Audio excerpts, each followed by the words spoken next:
동부가 대학의 심리학부 이제 학장으로 계셨던 휴 무어 헤드 박사라는 분이 계셨습니다.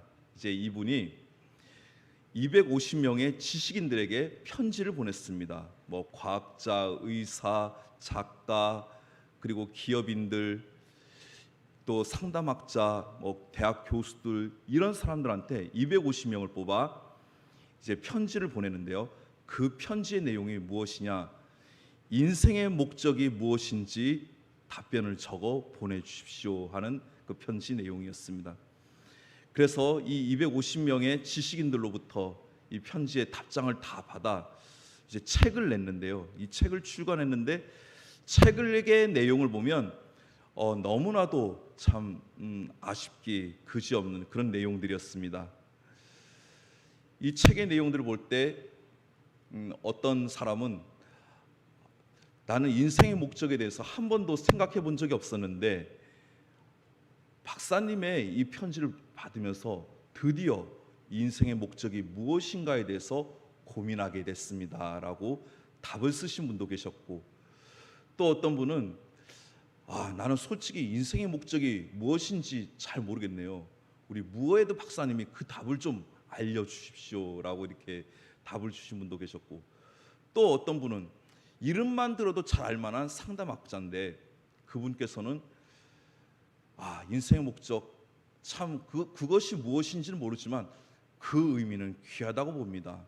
또 어떤 사람은 나는 먹고 살기 바쁘기 때문에 인생의 목적에 대해서 생각해 본 적도 없고 앞으로도 생각하지 않을 것입니다.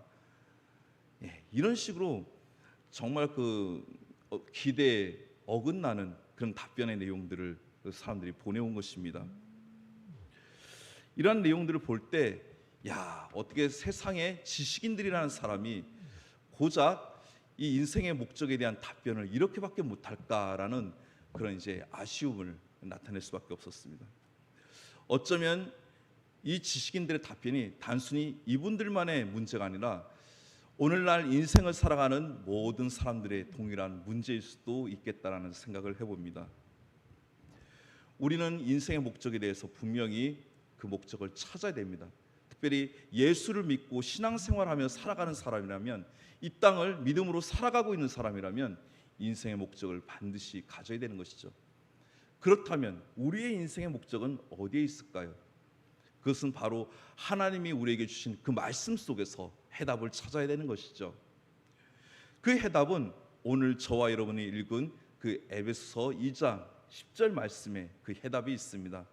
우리 에베소서 2장 10절 말씀을 다시 한 번 더 함께 한 목소리로 합독하시겠습니다.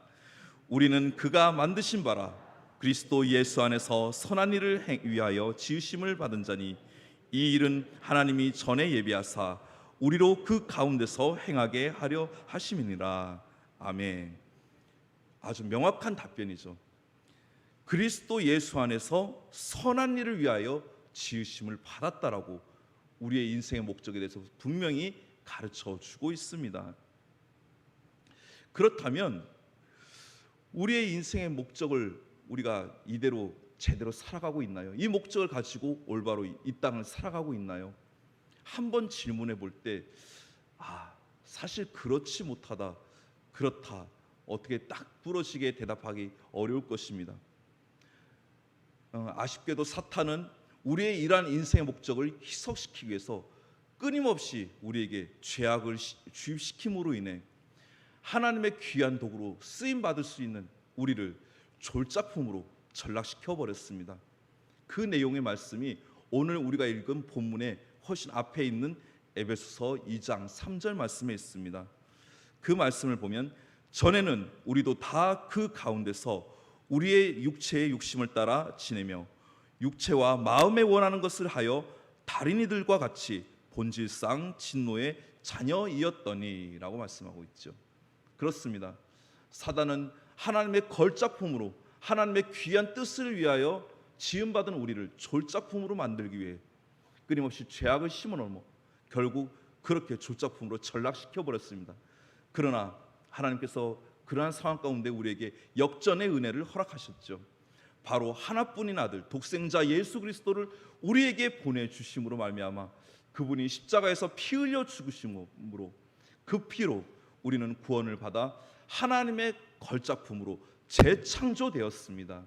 하나님의 은혜 가운데 새로운 걸작품으로 재창조된 것이죠. 그렇기 때문에 구원은 결코 끝이 아닙니다. 새로운 시작인 것입니다. 어떤 분들은 구원받았기 때문에 이제 다 끝났다, 구원받았으니까 이제 천국 가니까 다 끝났어, 이렇게 생각할 수도 있겠지만, 구원을 받았기 때문에 구원받은 자로서 어떻게 살아가야 될 것인가, 여기에 대한 또 다른 질문이 우리에게 주어지는 것이죠. 그렇습니다. 분명히 우리는 구원받은 자로서 하나님이 주신 그 목적대로 살아가야 됩니다. 그런데 아까 사단은 끊임없이 우리의 이런 인생의 목적을 여러 가지 모양으로 희석시키고 있습니다. 목적이 아닌 욕망에 따라 살게 만들죠. 목적이 아닌 본능에 따라 살게 만들죠.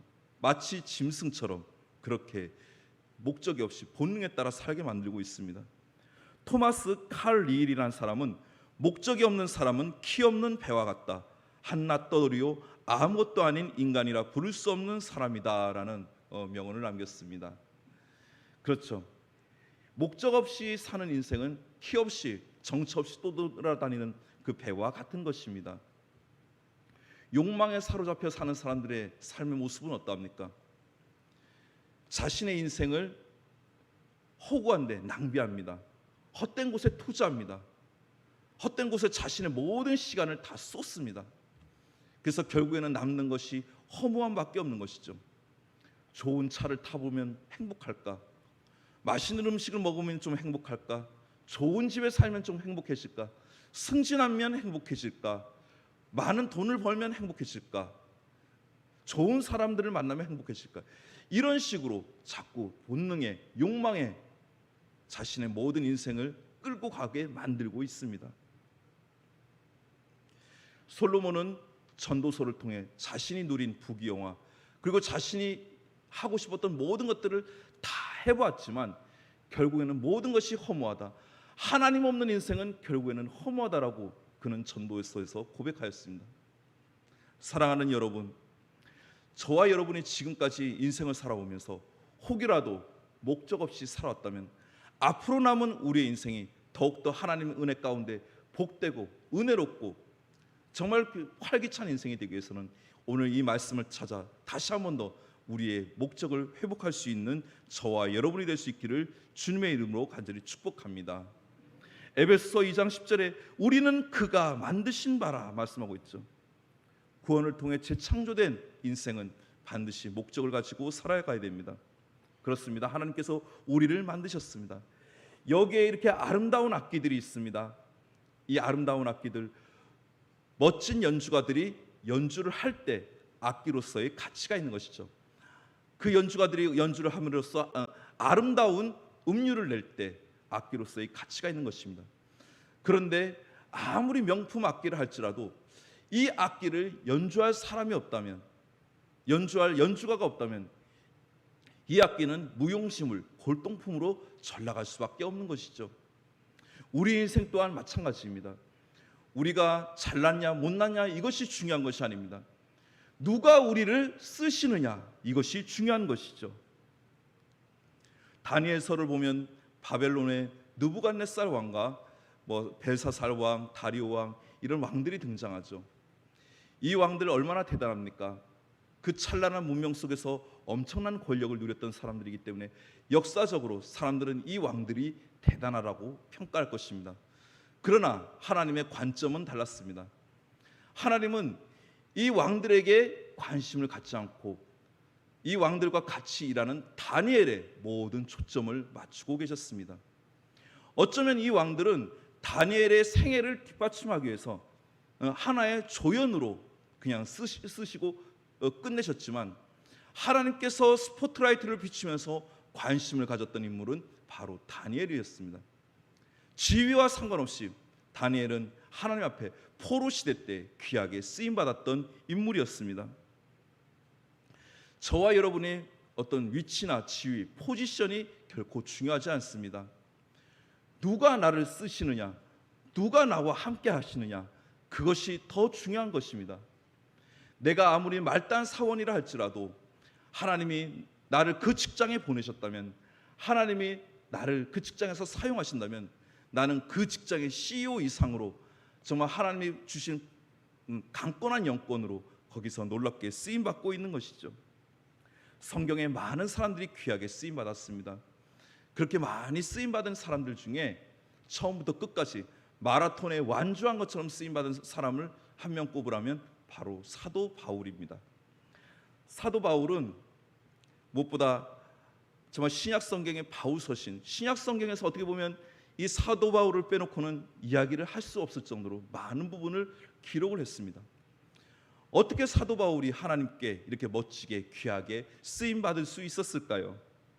그 내용은 고린도후서 12장 7절에서 9절 말씀에 그 내용이 나와 있습니다. 이 말씀을 함께 우리가 나누겠습니다. 여러 계시를 받은 것이 지극히 금으로 너무 자만하지 않게 하시려고 내 육체의 가시 곧 사탄의 사자를 주셨으니 이는 나를 쳐서 너무 자만하지 않게 하려 하심이라. 이것이 내게서 떠나가게 하기 위하여 내가 3번 죽게 간구하였더니 나에게 이르시기를 내 은혜가 내게 족하도다. 이는 내 능력이 약한 데서 온전하여 짐이라 하신지라. 그러므로 도리어 크게 기뻐함으로 나의 여러 약한 것들을 대하여 자랑하리니 이는 그리스도의 능력이 내게 머물게 하려 함이라. 아멘.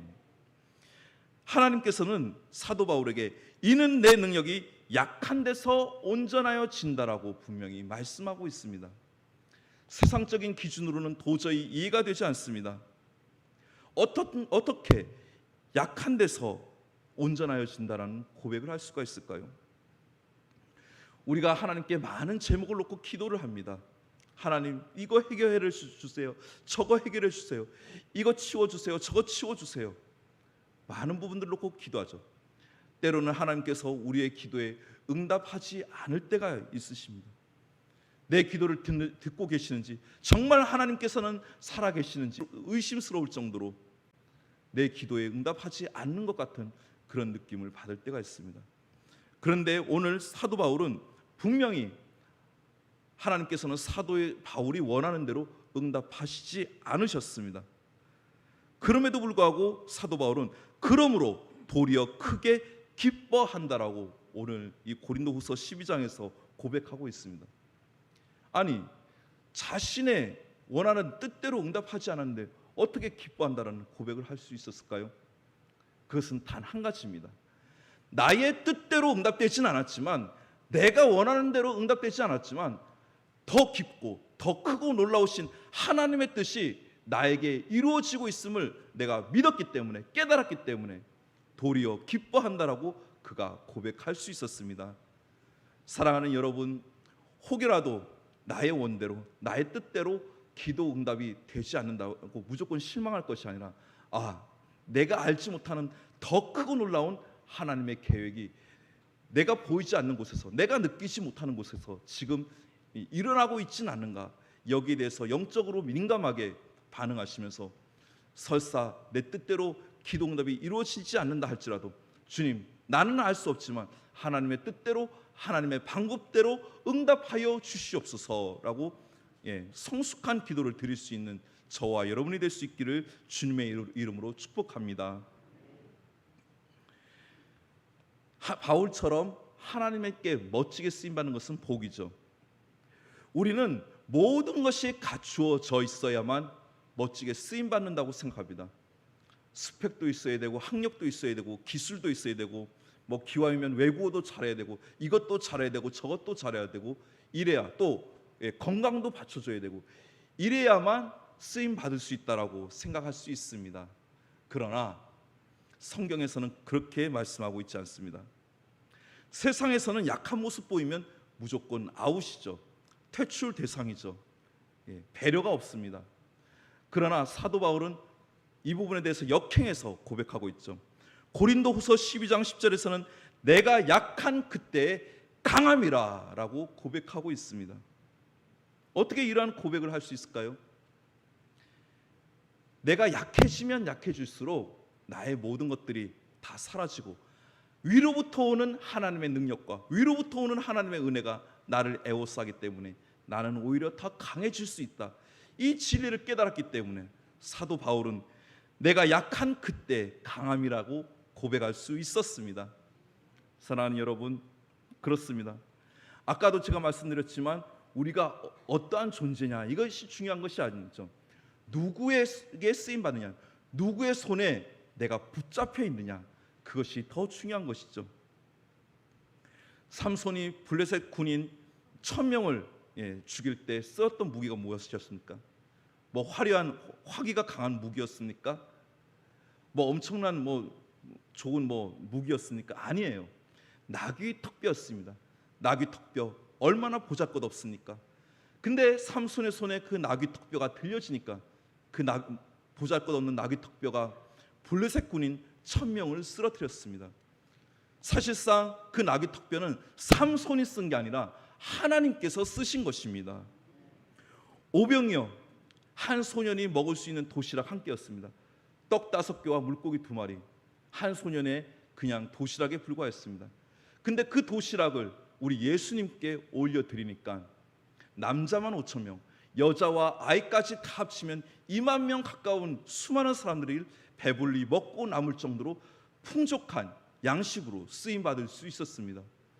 한 소년의 보잘것없는 도시락이 주님의 손에 들려지니까 수많은 사람들을 먹여 살리는 풍족한 양식으로 쓰임받은 것처럼 우리 또한 우리가 약하고 우리는 부족하고 우리가 보잘것없는 존재라 할지라도 하나님의 손에 쓰임만 받는다면, 하나님의 손에만 들려진다면 우리는 정말 세상에서 깜짝 놀란 기가 막힐 존재로 귀하게 쓰임받게 될 줄 믿습니다. 그렇습니다. 우리가 하나님께 쓰임받기 위해서는 겸손해져야 되는 것이죠. 겸손이 무엇입니까? 이 사도 바울은 하나님께서 허락하신 그 육체의 가시를 통해 겸손해졌습니다. 사도 바울은 모든 것을 다 갖춘 사람이었죠. 학벌도 갖춘 사람이었고, 로마 시민권도 갖춘 사람이었고, 지성과 영성 모두를 다 갖춘 사람이었습니다. 그러나 하나님께서 그 모든 것들을 자랑하지 못하게 육체의 가시를 주심으로 말미암아 그는 하나님께 납작 엎드리게 되었고, 하나님의 은혜 없이는 나는 아무것도 할 수 없다라고 낮아짐으로 더 귀하게 끝까지 쓰임받을 수 있었던 것이죠. 우리가 신앙생활만 힘을 빼야 잘할 수 있는 것이 아닙니다. 우리가 인생을 살면서도 사실상 힘을 빼야 잘 되는 부분들이 많습니다. 대표적으로 스포츠가 그러하죠. 특별히 스포츠 종목 중에서 이제 손에 라켓이나 배트를 들고 하는 운동들, 테니스, 배드민턴, 골프, 또 야구의 그 타자들, 손에 무언가를 들고 하는 그 스포츠들, 그 라켓을 든 손을 빼고 스윙을 할 때 더 공이 멀리 나간다고 하죠. 제가 초등학교 시절 이제 수영 선생님으로부터 수영을 배울 때 제일 많이 들었던 소리가 이거였습니다. 정서가 제발 몸에 힘 좀 빼. 팔에도 힘 빼고 다리도 힘 빼고 온몸에 힘 좀 빼렴. 힘을 빼야 물에 네가 다 잘 뜰 수 있단다. 힘을 빼야 물에서 잘 나갈 수 있단다. 인생도 힘을 빼야 잘 되듯이 우리가 믿음 생활도 하나님 앞에서 힘을 뺄 때 그 가운데서 놀라운 능력을 나타낼 줄 믿습니다. 그 진리를 사도 바울이 우리에게 가르쳐 주시고 있는 것입니다. 우리가 하나님 앞에서 힘을 뺄 때 하나님의 역사가 이루어진다는 사실은 단순히 사도 바울을 통해서 증명된 것이 아닙니다. 그 이전에 그분의 아들 예수 그리스도를 통해서 우리에게 이미 증명되었습니다. 예수님께서 십자가를 지실 때 그분이 힘이 없어서 십자가를 지신 것도 아니고, 그분이 능력이 없어서 침뱉음을 당하고 채찍을 맞은 것도 아니고, 아무런 권세가 없어서 십자가에서 벌거벗은 채로 매달린 것이 아닌 철저하게 하나님의 뜻을 위해, 하나님의 영광을 위해 그분 자신이 스스로 힘을 빼신 것입니다. 우리 또한 하나님의 그 놀라운 쓰임을 받기 위해서는 주님과 같이 우리의 자와 우리가 가지고 있는 그 모든 것들을 다 내려놓고 온전히 우리의 약함을 주님 앞에 내어놓으며 그분께 확실히 붙잡힐 수 있기를 주님의 이름으로 간절히 축복합니다.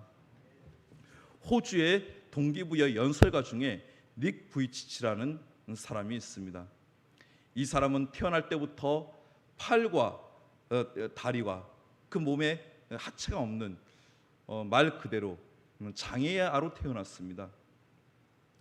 남들과 다른 모습으로 태어난 그는 그나마 감사한 것은 그의 부모가 목회자 가정이었기에 말씀으로 믿음으로 끊임없이 네 분명히 하나님께서 너에게 이런 모습을 허락하신 분명한 이유가 있을 거야, 분명히 뜻이 있을 거야 라고 분명한 여러 가지 모습으로 신앙적으로 동기부여를 시켰죠. 그래서 왜 남들과 다른 이런 모습 때문에 학교를 다닐 때 친구들에게 왕따를 당해야 됐고 또한 놀림을 받아야만 했습니다.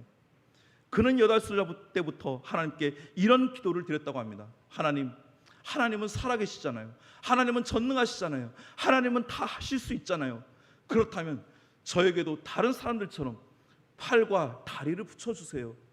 그럼 내가 하나님을 위해서 정말 멋지게 쓰임받을 수 있을 것 같은데 나에게도 팔과 다리를 좀 붙여주세요. 이렇게 간절히 기도했다고 합니다. 이렇게 오랜 시간 기도하는데 하나님께서 어느 날 닉에게 조용한 음성으로 말씀하신 것입니다. 닉, 정말 팔과 다리가 꼭 필요하니? 물론 필요할 수도 있어. 그러나 팔과 다리가 없어도 나의 도구로, 너의 인생으로 멋지게 쓰임 받을 수 있다는 것을 혹시 증명해 보일 수 없겠니? 팔과 다리가 없어도 남들과 다른 모습이어도 남들 못지않게 멋진 인생을 살아낼 수 있다, 멋지게 쓰임 받을 수 있다는 것을 증명해 보일 수 없겠니? 닉은 이 주님의 음성을 듣고 15살 때부터 성경을 읽기 시작했습니다. 성경을 읽으면서 요한복음 9장 3절 말씀에 그의 심장을 꽂혔습니다. 이 사람이나 그 부모가 죄를 범한 것이 아니라 그에게서 하나님이 하시는 일을 나타내고자 하심이라. 나는 여기서 하나님께서 나를 치유하여 나로 하여금 놀라운 하나님의 능력의 증인이 되게 하실 것을 확실히 믿겠노라. 이런 놀라운 고백을 하게 된 것입니다.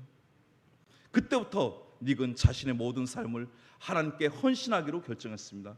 처음에는 자신의 아버지와 같이 목회자가 되어 절망에 빠진 사람들에게 희망의 복음을 전함으로 정말 희망의 목회자가 될 것을 계획했지만 하나님께서 그에게 더 큰 꿈을 꾸게 하셔서 교회를 넘어서 온 세상에 절망과 시리에 빠진 사람들에게 희망을 전해주는 동기부여 연설가로서 살게 하기 위해 지구 한 바퀴를 다 돌면서 그는 정말 동기부여 희망의 전도자로서의 사명을 살았고, 얼마 전에는 우리나라의 힐링 캠프라는 그 TV에도 출연하여 많은 사람들에게 잔잔한 희망과 감동을 주었습니다. 우리 모두는 하나님의 걸작품입니다. 우리의 인생은 매우 존귀합니다. 내가 하는 것이 아닙니다. 하나님께서 하시면 되는 것입니다. 나의 인생의 주도권을 내려놓으시기 바랍니다. 나의 인생의 주도권을 내가 계속 쥐고 있으면 여전히 나의 앞길은 그냥 불확실할 뿐입니다. 그러나 불확실한 현실 가운데서도 나의 인생의 주도권을 주님께 맡겨드린다면 우리는 이미 주님께서 예비하신 그 확실한 예비된 길로 우리는 멋지게 쓰임받으며 나가게 될 줄 믿습니다.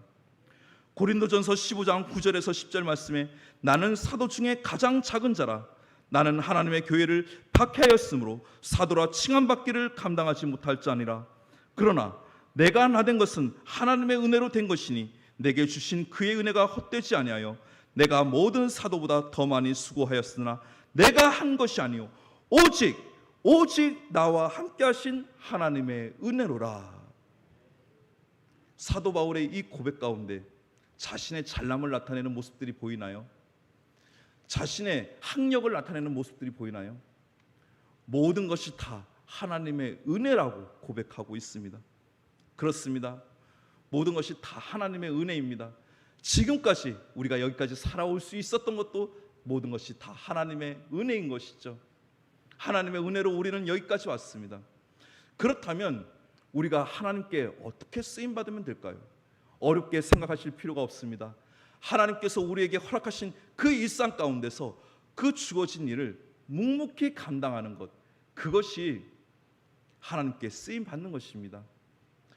연봉도 적고 근무 환경도 열악하여서 정말 출근하기 싫은 직장이 있나요?